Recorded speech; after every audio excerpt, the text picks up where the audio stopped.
Go? Right. Okay. So thank you, Gina, for asking me to give you some more insight on how to get the most out of your journal. I can't wait. I don't think about it because my sister and I developed it and we use it. So of course we know how to use it Right. to its fullest advantage. So I just want to start by saying when you first get your journal, it's going to come all put together, and then in subsequent years you can order a refill. Or if you start in the middle of the year, then you'll be able to get an updated calendar page for the journal. Okay. That will allow you to continue to use it for an entire year and still get the most out of having That's great. the entire journal. So it'll become all put together, and this is called disc system binding, also known as a Circa system or the ARC system, A-R-C. The Circa binding materials, this hardware, which is the cover, the discs, and then the tab dividers inside the journal, can be ordered online, and they are also available at Staples, known as the ARC system. Awesome. They will come put together, and so you'll have the cover page first. Inside you will find there is a little insert here that is that just has some information on where you can order and how to get in touch with the Levenger Foundation, which is online or at some stores. And then there'll also be enough tabs for you to put tabs and write the name of the month on each of your tabs on both sides of the tab. So we leave that for you to do. I will tell you my handwriting is not something you'd want to have on your journal forever going forward, and we weren't able to find the right size tabs to print. Mm-hmm. So this is a way for you to really get to know your journal, to start right from the start by labeling your sections.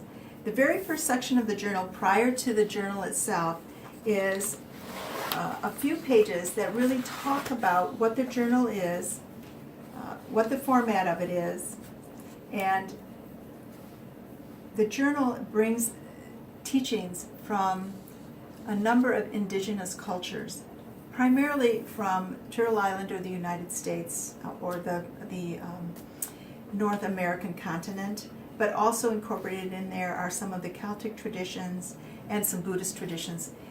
Sarah and I really tried to draw together everything that we knew that informed our spirituality. And so this really is a very spiritual journal, but it also is a very practical journal because it does integrate how you can bring your spirituality, the practices you can use to bring your spirituality more into a living form in your daily life. And that's what the prompts on each journal page are going to invite you to do. So the first page is going to talk about the layout and the format of the journal. It has calendar pages, it has a page for the full, the new, and the closing moons. We refer to the closing moon as the last day of the moon cycle rather than calling it the dark moon. It just has a little more positive, and it's about coming to an end, not going into the darkness per se. And then there are also pages for you to write that are in the weeks, the 2 weeks of the waxing moon, which is the time period between the new moon and the full moon. And then the waning moon period is the 2 weeks after the full moon and before the closing moon. So there are not enough pages for you to write one page on every day. We tried a few ways of working with that, and what we found was most people don't fill an entire page in one day. It may take 2 or 3 days to fill a page, and that's fine. How I do it is I write on the calendar pages. I'm getting a little ahead of myself, but that's all right. I write on the calendar pages in different colored ink, and in fact, if you go to the third page of the second page of your description, you'll see a little sample of one of our earlier versions of the calendar page, and you can see that, I wrote in red, in blue, and in black. It took me 3 days of writing to fill in that calendar page, and that's perfectly normal. And truthfully, there are some weeks where I'm lucky if I really sit down and write much in the journal at all. That's part of how life is. the one thing I do really try to write every day is the gratitude and appreciation circle, but I will talk about that in a few minutes. So the first page is just explaining what the different pages are, and then at the very bottom there's some general instructions for how to work with a journal, really just recapping what I just talked to you about. The second page gives an example page. The third page of the introduction is how to use the words that are in the different circles. And you'll find as you use this journal, you'll get familiar with the pages. Will have different writing prompts. They're going to be some different for every month, and some of them are going to be the same for every month. So, for example, in the Waxing Moon pages, every page is going to invite you to write a gratitude and an appreciation. And I just want to say a couple of things about that. I have really found, and I use this when I work with my clients in the one-on-one or group programs, is a practice of writing a gratitude is great, but it's like half a practice.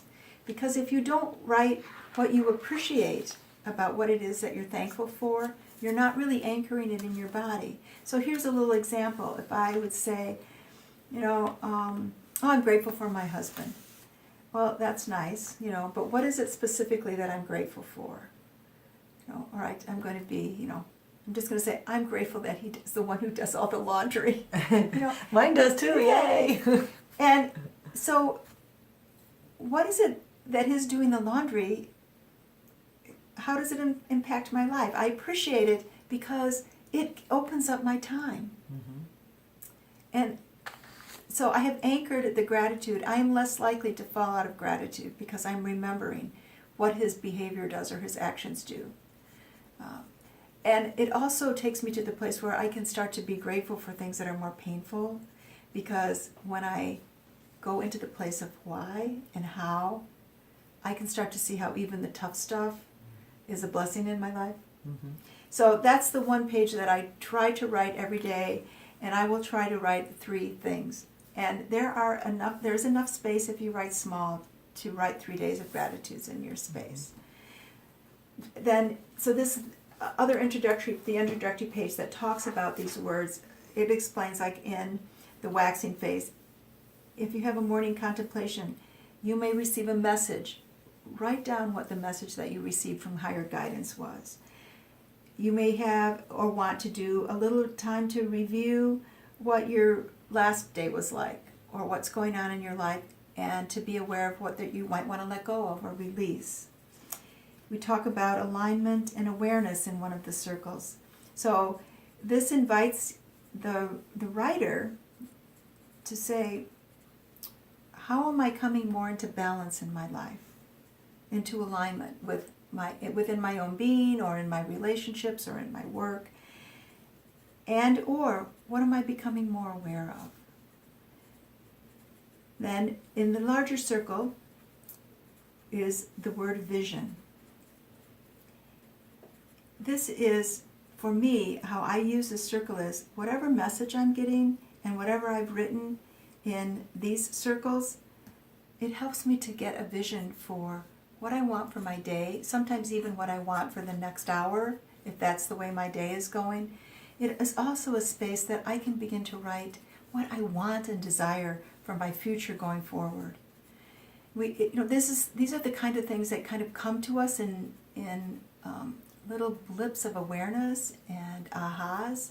And if we have a place to write it down, then we also know we can go back and over the months that we've been doing the journal and see what's happened in our vision pages. And it's always going to be right in the same place. The last circle, and so this is how I write my circle. I write starting with the gratitudes, and I kind of write across, and then I go down, and then I'm writing over, and ending up at the prayer and intention. And this is the place where I kind of close out my contemplation, meditation time for the day, and I will write what my prayer is or my intention, depending on, for me, they're both the same thing. Mm-hmm. They might not be for other people. Some people might be uncomfortable with the word prayer, but this is how I I use it and write that. The pages on the waning moon, which are the second half of the month, have some similar word prompts, and then there are also some different ones. So where the words are different are the two words in the center circle.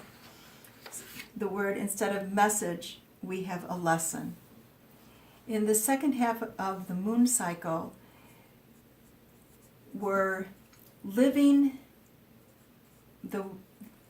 I want to do that a little different. I want to talk about in the first half of the moon cycle, what we're doing is we're using the teaching of the particular month of the moon, which every month is going to have a different focus. We're using that focus and we're working more internally with ourselves. What am I working on? What do I want to develop? What are my struggles that I'm internally, not taking it out into the world yet, but really taking time to gather my skills, my desires, and then when we get to the full moon says to us, how are you going to take what you've been working on and learning and put it out into the world? And that's the second half of the journaling process for each month. And that shows up in the questions that were asked, the prompts that were given during the waning moon phase.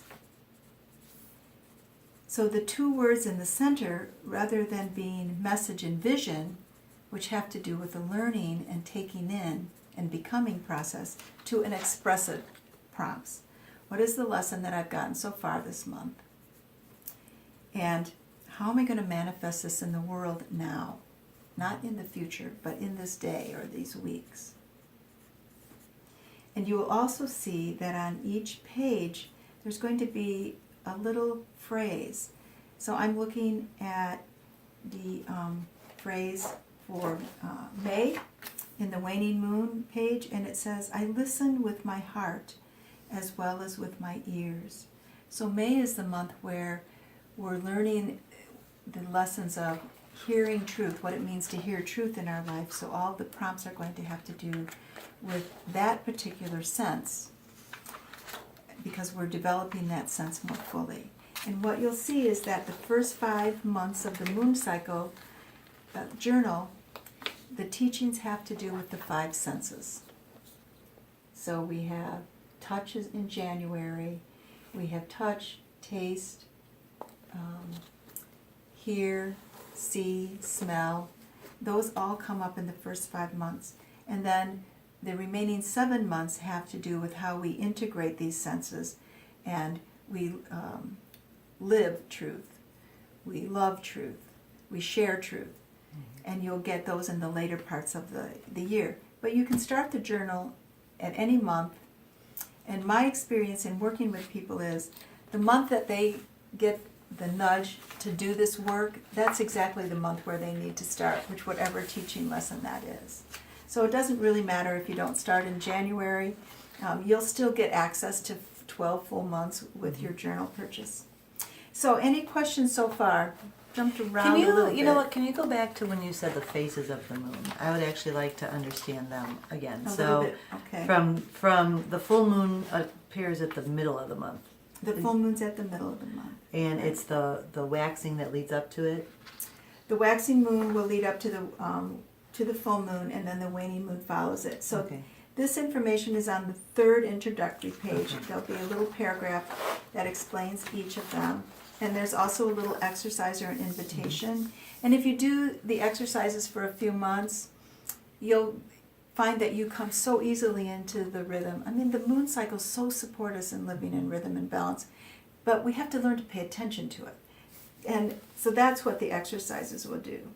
Okay. So the new moon is our potential for new creation, and every month we get to start over again. Mm-hmm. So we get to begin a new day, and we also get to begin a new moon cycle, and it's just, for me, having that darkness of the new moon, where it's the part of the moon cycle where we don't see, and there's it's not visible at all. The moon is there, and that always reminds me of, I have faith and trust that the light's coming.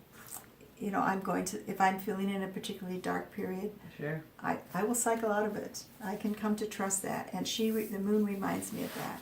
So the new moon is always our potential for creating something new, renewing or recommitting to what it is that we're working on. So I will have something I'm working on for the whole year. I will have something I'm working on for the whole season, whether it's spring, summer, winter, fall. And then I have things that I'm working on specifically for the month. Okay. And they usually build one on to the next, but sometimes there's something very particular and it's just one cycle long and then I'm done with it and it's done its job. So that's the new moon, and then we go into the waxing moon. So the day after the new moon, I always take a time to set a clear intention. I have what I've been thinking about on the new moon, and then I will take time on the next day to kind of write it out. And there's one specific page for a waxing moon intention, and we can look at it here. Okay.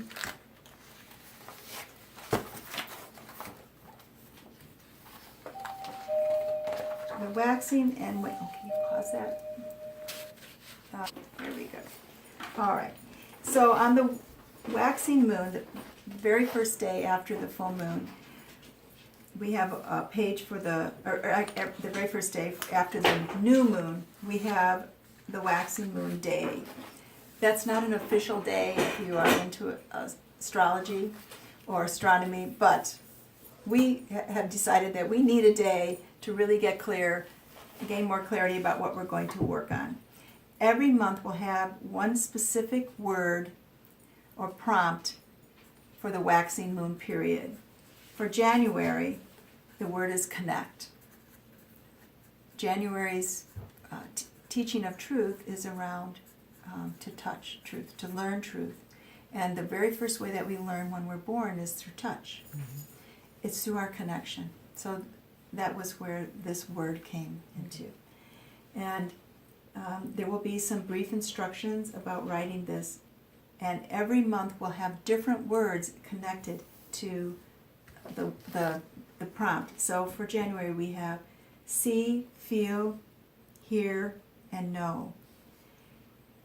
And these words are just invitations to write about how these four experiences or behaviors in our life help us to connect. Mm-hmm.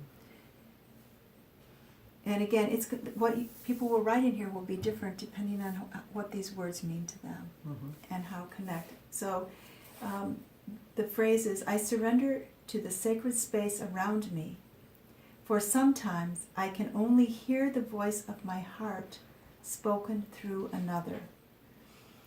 So the phrase itself is just talking about how it is that we really find that connection to ourselves, to other, and right. Also to Creator or to Divine Force. Then after the full moon, which comes after approximately 2 weeks of waxing days, there will also be a prompt for the waning moon. And the words again will be different for each waning moon phase. And in the waning moon of January, for example, the word is relationship, mm-hmm. which is I've connected to myself. Now I'm going to be in relationship with others, both humans, animals, other relations, and also with activities. And my connection becomes through them, how I touch the lives of others, and what I learn from that. So in biology, we learn that, probably our best way, well, everybody has their own particular way of learning. Some of us are visual, some are tactile, some are auditory. But our very first and most powerful learning experience comes through our contact with others. Okay. All right. So does that answer your question about mm-hmm. using them? And the closing moon page, so the new full and closing pages are the pages that have the hearts on them. That makes them easy to identify. And the closing moon is just a nice day to take some time to come to closure and to write a summary of our month.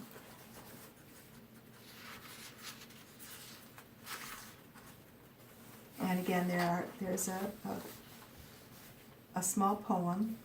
Sometimes it's a haiku. Sarah, my sister Sarah, the co-author, is the one who wrote the poems. Mm-hmm. I'll just read the poem for January. Understanding her inside self, loving her outside self, caterpillar becomes butterfly. I love it. Yeah, and then the prompts to write for the closing moon. So I feel like this writing is like invites us to the whole year of I'm going to have this continual process of renewal and transformation. And the caterpillar can do that inside the cocoon, which provides incredible amounts of safety and allows that letting go. Mm-hmm. And then we're transformed and we have new wings.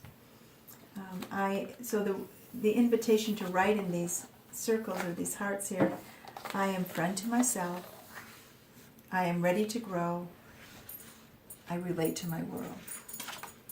Inner summary and preparation for what's next, and in the world. So we have like waxing, waning, and the full expression. It's awesome.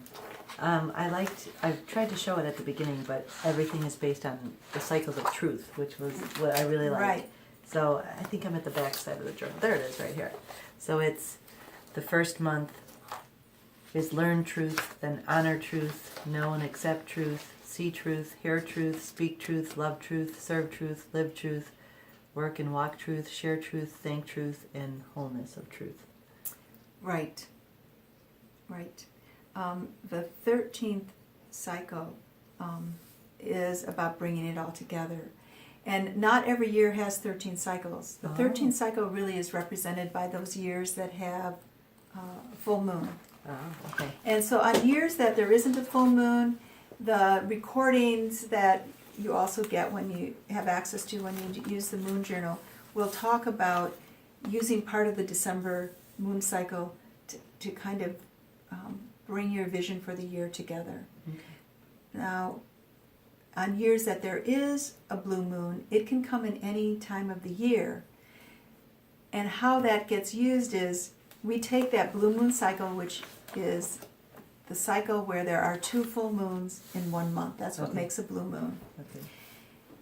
And you'll take everything that you've learned in the last year and spend that whole month looking at how that's helped you to bring your vision of yourself into being. And then you can say, this is where I am, and now what is that next time period until the next blue moon cycle going to be. And we usually have a blue moon every other year. Okay. Sometimes twice, depending on the leap year, we'll kind of throw that off, but usually it's every other year. It comes about every 18 months. Do we have one this year then? In 2017 there isn't, there will be one in 2018. There was not one in 2016, but there was one in 2015. So Well, awesome. Well, I can't wait to start using it. great. So you could jump in at any time. You can jump in at any time.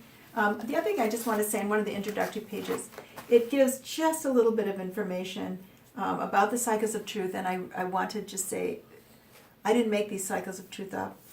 They are originating from the Seneca tradition, the initial story of Hiawatha, not the poem that we have from Longfellow, but the original story has embedded in it the importance of a learning process. So in that story of Hiawatha, one of the things that happens on his journey is he continually gets the message of not yet, not yet, not yet, for what it was that he was feeling this urge to do, was being held back and would have another experience that would be one of the cycles of truth. When he finished the cycles of truth, then he was able to manifest the vision that Creator or Yahweh had for his life. These truth cycles were brought out more into the general population out of the Seneca tradition, the Seneca culture, by Twyla Niche. Her grandfather taught her them and invited her to start and teach them to the outside world. And I came to learn them through the writings of Jamie Sams, who studied with her, and then eventually was able to connect with Twyla's son and daughter-in-law who teach these cycles. So it's not ours. We humbly pass them forward with the best understanding that we have, and want to really give homage and honor to their origins. There's also mention and use of the animal totems, and that again is just from my own experience. The use of the medicine wheels, which comes from the Native American traditions, and also the Celtic traditions, and there's a little bit of the Buddhist tradition of medicine wheels. Neither Sarah or I have a profound knowledge of that, so we just mention it and invite people to go further with that or find a more knowledgeable teacher. And naming the unnameable. This little paragraph here really refers to how you want to refer to whatever your concept of God is, or divine, or creator. We all have our own words, and we respect all of them. So you'll find that we use different words. There's never any intention to be disrespectful or to push one word over another word. Just to recognize that we all have our own words. And then the little table down below does try to give you a sense of bringing things together. And the clan mother names that are given here are taken directly from Jamie Sam's 13 original clan mothers. And we just invite people to go and read that book. She also has some wonderful medicine cards, the medicine cards and the sacred path cards, which work with the animal totems. Mm-hmm. So Great. Well, thank you. that's it. That's Good. awesome. Anything else? Mm-hmm. So I would just invite anyone who has further questions who's watching this video. You can go to my website, which is circleofself.com, and connect with me there, and I'd be happy to answer any questions that you might have. And join us. It's great. Thank you.